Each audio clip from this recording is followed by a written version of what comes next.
Okay guys, so hopefully you can see me.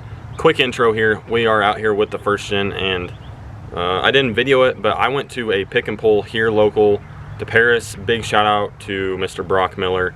If you guys don't know who he is, he has this badass older Dodge with the Cummins swap. I don't know, it's got to be like 60s or something like that. It's a 4-door, it's green patina.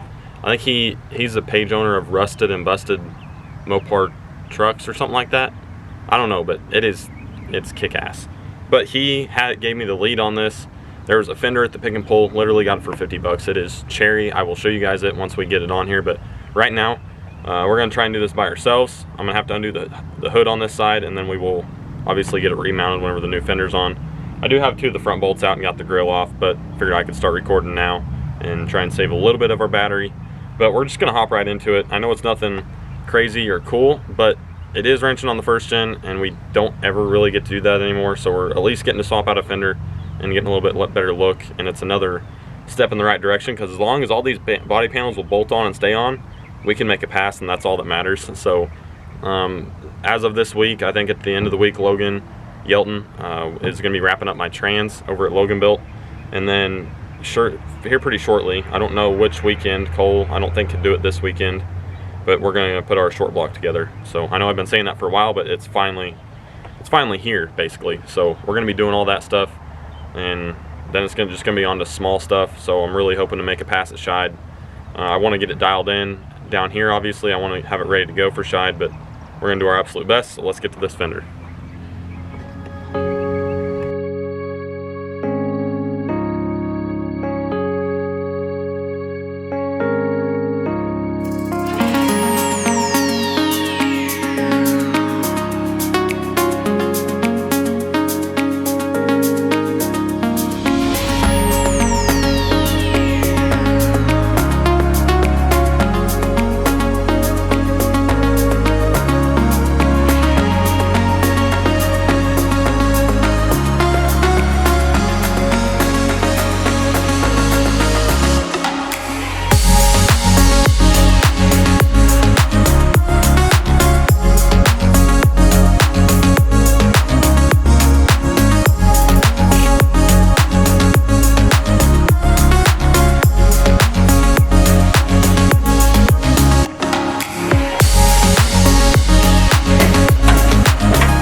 Alright guys, so you'll just have to hear me out on this one. So I'm going to just tell you exactly why we did this. So some of you won't care, some of you will be curious as to why.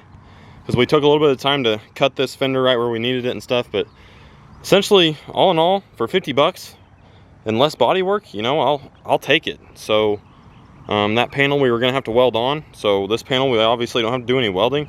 It is very nice. It is extremely solid. Make sure I get the camera good on all this. We're gonna have to take the moldings off, but I double checked everything and it looks really good, really straight. And this is just absolutely cherry fender. I think I paid like 30 bucks for that fender, so I only paid 20 bucks more. And this thing is pristine. It doesn't have as many holes as that one does to tack up for the trim and everything, so we're gonna get that thing on here. You guys didn't get to watch me almost lose any limbs trying to unload this from the trailer by myself without a winch. That was pretty neat, but we got it off and everything was fine. It never got out of control. So I'm gonna probably sit you guys up like right here and video it from this angle, trying to get this thing back on by myself. It ought to be interesting. That hood is pretty heavy and it's hard to maneuver with just one hand. That Milwaukee ratchet does really help things out though, so let's give it a shot.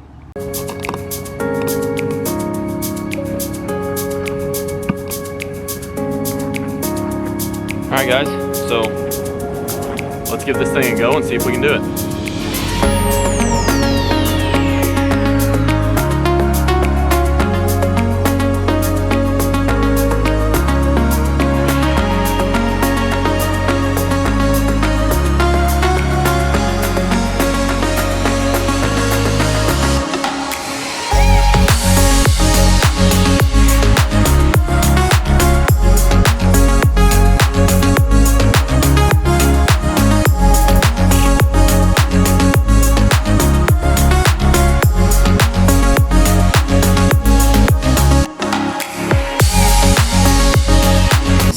didn't change the amount of colors it had before, but we do have some added colors.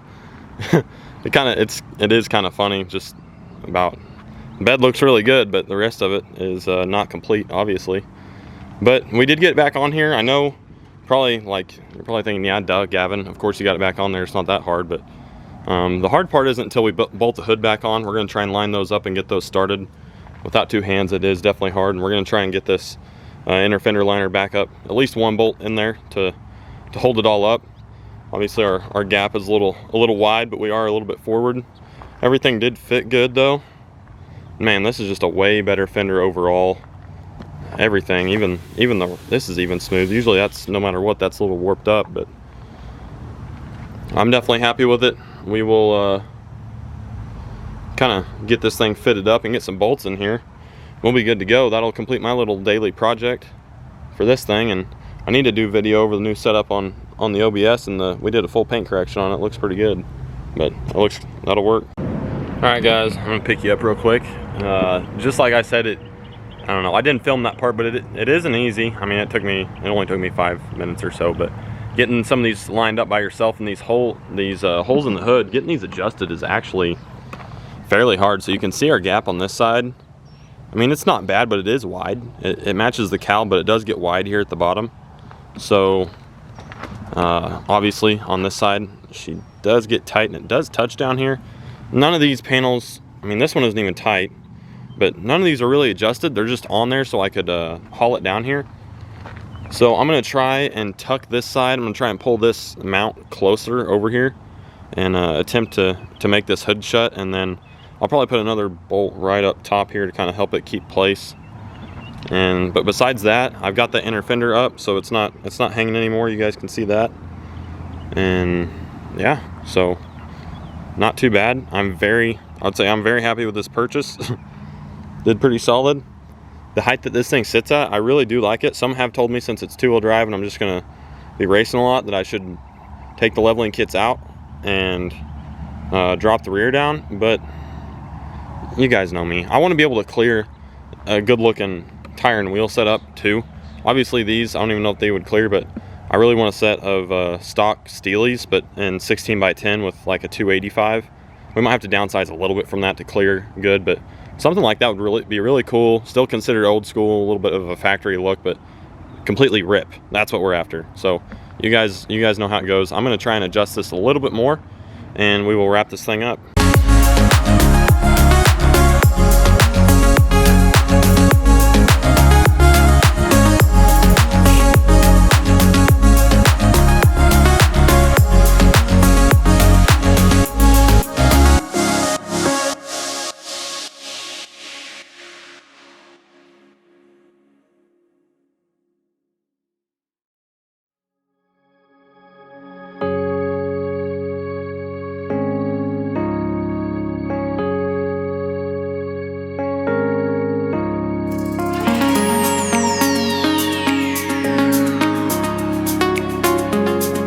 So if anything, we just made it worse. So I'm going to knock the adjustment back down to where we had it. It was all the way maxed out at the top, but I'm gonna go out on a limb and say that this fender, I don't know, basically with the adjustments we're gonna do, whenever we put all the bolts in, it's gonna move it back out that way, so it'll pull this whole hood over with it, which will be good for us in the end, because right now the hood doesn't look so good shut.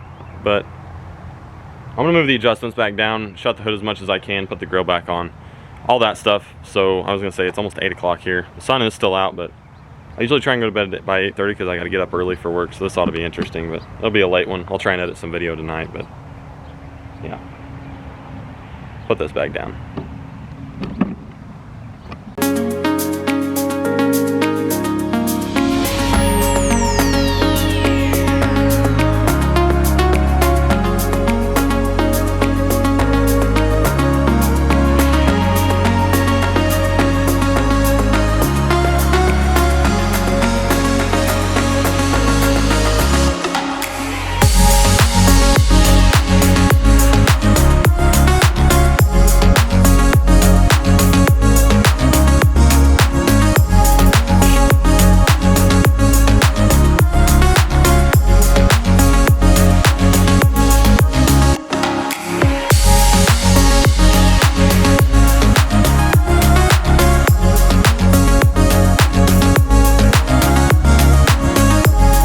Alright guys, so I'm gonna get out of here probably here shortly after I talk to you guys real quick. So first gen new fender's on. Obviously you can see that hood gap, it is not latched or anything, so before we do haul it anywhere we will have to address the adjustment. I might need some help on that, but I'll get it. If not, once we get both fenders bolted down good, it won't be a problem. It's pretty easy. But just before I get out of here, someone out there needs to hear this. No matter where your vehicle is, whatever your project is, wherever it's sitting at, get out and wrench on it. It doesn't matter where it's at. I'm out here basically in a storage yard, just trying to get something done on this thing, and I try and come out here as often as possible. If there's anything at all that I can do to it, I absolutely try and get out here after work and do it. I usually only have about an hour to do it. I don't really get home and get done eating until about 7 o'clock, and then it's back up and at 'em at 4:45. So not a lot of time I can spend on this thing, but every waking moment that I can possibly work on it, I do. So whoever needs to hear that, please, this is aimed at you. Get out there, work on your project, whatever it may be, because race season is upon us, or show season, or whatever you're into. So just like I always like to say, keep kicking it old school. We will see you guys next time. Probably a little bit of this Alcoa action we got going on here. So speaking of old school, there it is. Obviously I'm always looking for baby welds for this thing, but no luck here lately, so I know where I'm going otherwise. But I'm gonna go ahead and get out of here. Peace out. See you guys next time. We'll be on the old school crew again, as always.